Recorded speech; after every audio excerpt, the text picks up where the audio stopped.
இயேசு கிறிஸ்துவில் பிரியமான சகோதர சகோதரிகளே, இன்றைய நற்செய்தியிலே அடிக்கடி நமது காதுகளில் விழுந்த ஒரு வார்த்தை ஆண்டவருடைய வார்த்தை, த வேர்ட் ஆஃப் காட், அதாவது பைபிள். என் வார்த்தையை கடைபிடிப்போர் என்றுமே சாக மாட்டார்கள். உங்கள் தந்தை என்றும் சொல்கிறீர்கள், ஆனால் அவரை உங்களுக்கு தெரியாது, எனக்கு தெரியும். எனக்கு அவரை தெரியாது என நான் சொன்னால் உங்களைப் போல நானும் பொய்யனாவேன். அவரை எனக்கு தெரியும், அவருடைய வார்த்தையையும் நான் கடைபிடிக்கிறேன். ஆக இன்றைய நாளிலே திரு விவிலியத்தினுடைய மகிமையை பற்றி உங்களுக்கு சொல்லப் போகின்றேன். புனித அகுஸ்தினார் திரு விவிலியத்தை பற்றி என்ன சொல்கிறார் என்றார், கடவுள் தனது பிள்ளைகளுக்கு எழுதிய ஒரு அன்பு மடல் என்று சொல்கிறார். இந்த திருவிவிலியமானது கடவுள் நமக்கு பிள்ளைகளுக்கு எழுதிய ஒரு அன்பு மடல் என்று சொல்கின்றார். அவரை மீண்டும் சொல்கின்றார், ஒருவேளை நாம் இந்த மண்ணகத்திலிருந்து விண்ணகத்திற்கு சென்றோம் என்றால், மண்ணகத்தில் எதையெல்லாம் ஆண்டவர் தனது நற்செய்தியின் வழியாக பேசினாரோ அதை போலதான் விண்ணகத்திலும் நம் ஆண்டவர் நம்மோடு பேசுவார் என்று சொன்னார். மகாத்மா காந்தி இந்த விவிலியத்தை படித்தார். அவர் மேலை நாட்டு கிறிஸ்தவர்களிடம் என்ன சொன்னார் என்றால், உங்களிடம்தான் இந்த உலகத்திலுடைய எல்லா நாகரிகத்தையும் புரட்டி போடுகின்ற அளவுக்கு பொக்கிஷமாக இந்த பைபிள் இருக்கின்றதே, ஆனால் அதனுடைய மகிமையை நீங்கள் உணராமல் இதுவும் ஒரு இலக்கிய புத்தகம் என்று வைத்து விட்டீர்களே என்று அவர் மனம் வருந்துகின்றார். கடவுளுடைய வார்த்தை உயிருள்ளது, அது ஆற்றல் மிக்கது, அது இரண்டு பக்கமும் கருக்கு வாய்ந்த எந்த வாளினும் கூர்மையானது, அது உள்ளத்தை ஊடுருவுகிறது.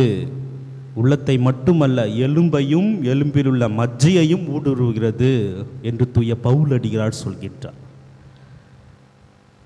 நாம் நமது அன்றாட வாழ்விலே கிறிஸ்துவ வாழ்வை வாழ்கிறோம் என்றால் நமக்கு தெரிந்த எல்லாமும் இந்த ஒரு புத்தகத்தில்தான் வந்தது.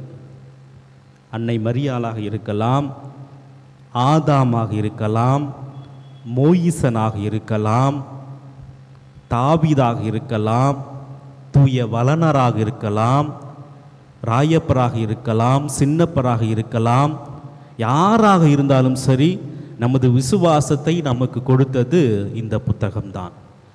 நமக்கு நம்பிக்கையை மட்டுமல்ல, நமது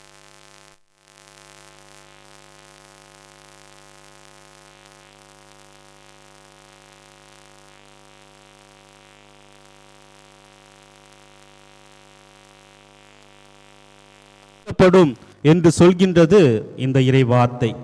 எப்பொழுது நாம் பாவம் செய்து மனம் வருந்துகின்றோமோ அப்பொழுது நாம் மனம் வருந்துகின்ற பொழுது இனிமேல் பாவம் செய்யாதே என்று சொல்லி மன்னிப்பை கொடுப்பது இந்த வார்த்தை.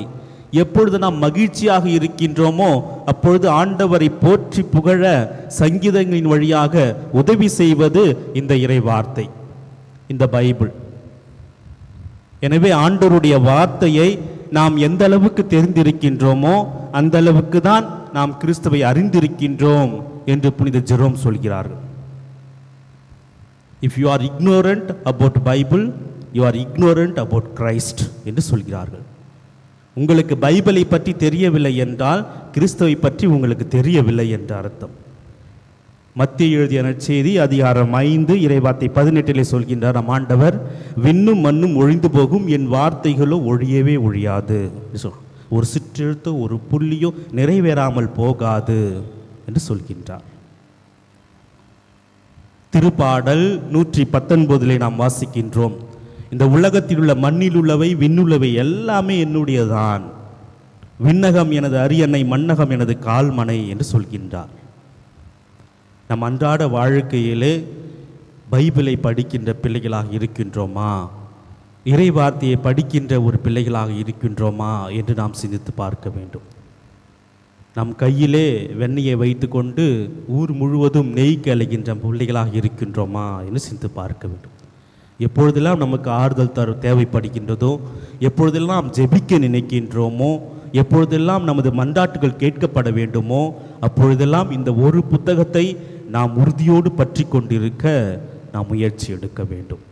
அன்புமிக்க சகோதர சகோதரிகளே, நமது பிள்ளைகளுக்கு நாம் சொல்லிக் கொடுப்போம். அன்னை மரியாளுடைய பாடலை சொல்லிக் கொடுப்போம், மலைப்பொழிவை சொல்லிக் கொடுப்போம், ஊதாரி மைந்தனுடைய ஓமையை கதையை சொல்லிக் கொடுப்போம், ஆபிரகாமுடைய கதையை சொல்லுவோம், மோயிசனுடைய வரலாற்றை சொல்லிக் கொடுப்போம்.